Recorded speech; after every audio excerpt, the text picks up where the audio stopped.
you are the thing that no one knows about that is like vastly responsible for a lot of my success. Thank you. For that, I thank you.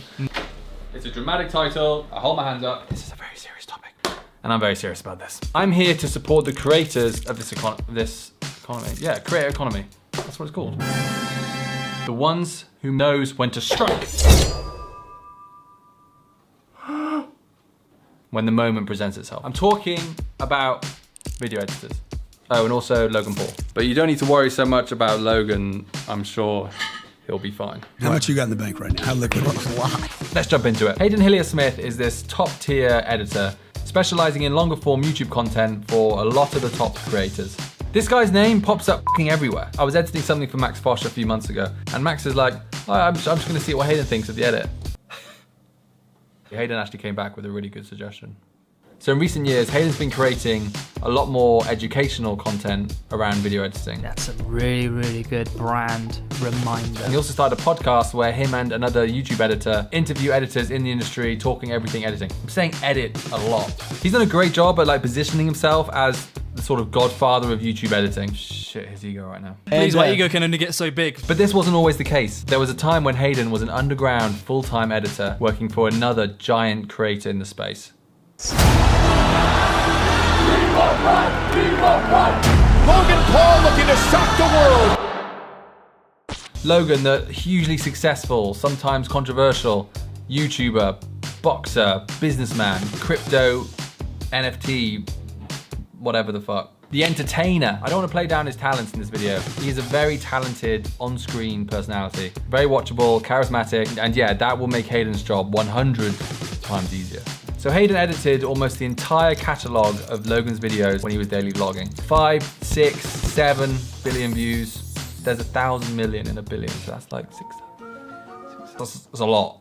A quick Google search says Logan's earnings per year look something a bit like a couple $1 million from boxing, 10 million from merch, 5 million from subscriptions, 2 mil from sponsors, and 3 mil from AdSense. All right, don't get me wrong, these figures are rough, and they will vary a lot each year. But yeah, you could be looking at around $20 million a year, roughly. And all of this from the success of those videos. The daily vlog, era-defining catalog of videos. You cut Logan Paul's vlogs for a very long time. Yeah. The world knows those as Logan Paul's vlogs, but that's your body of work.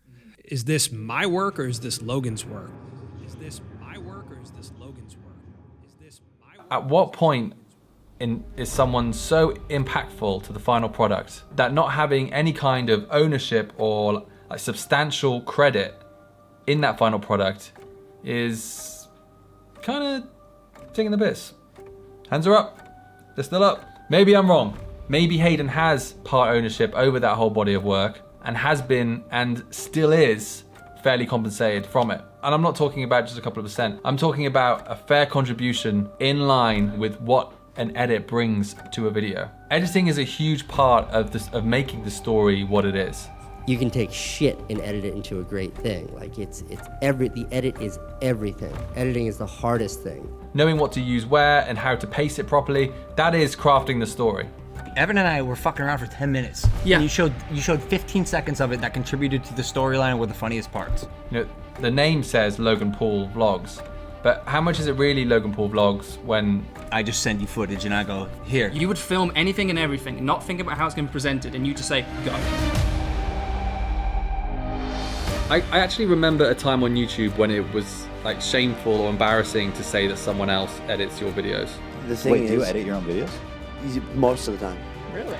Now it's a bit like it's cool to say you have your own editor, like it's some weird flex. Mr. Beast also stole my #1 editor. My God. It implies a sense of ownership, like you do what I say. Usually when you have an editor and Logan says, cut this, the editor's like, all right, it's cut, job done. Sometimes Logan says, cut this, and Hayden says, here's why I don't think we should cut that, mate. If my sort of like thesis in this situation is correct, I think Hayden is actually a great example of why this needs more conversation in the creator community.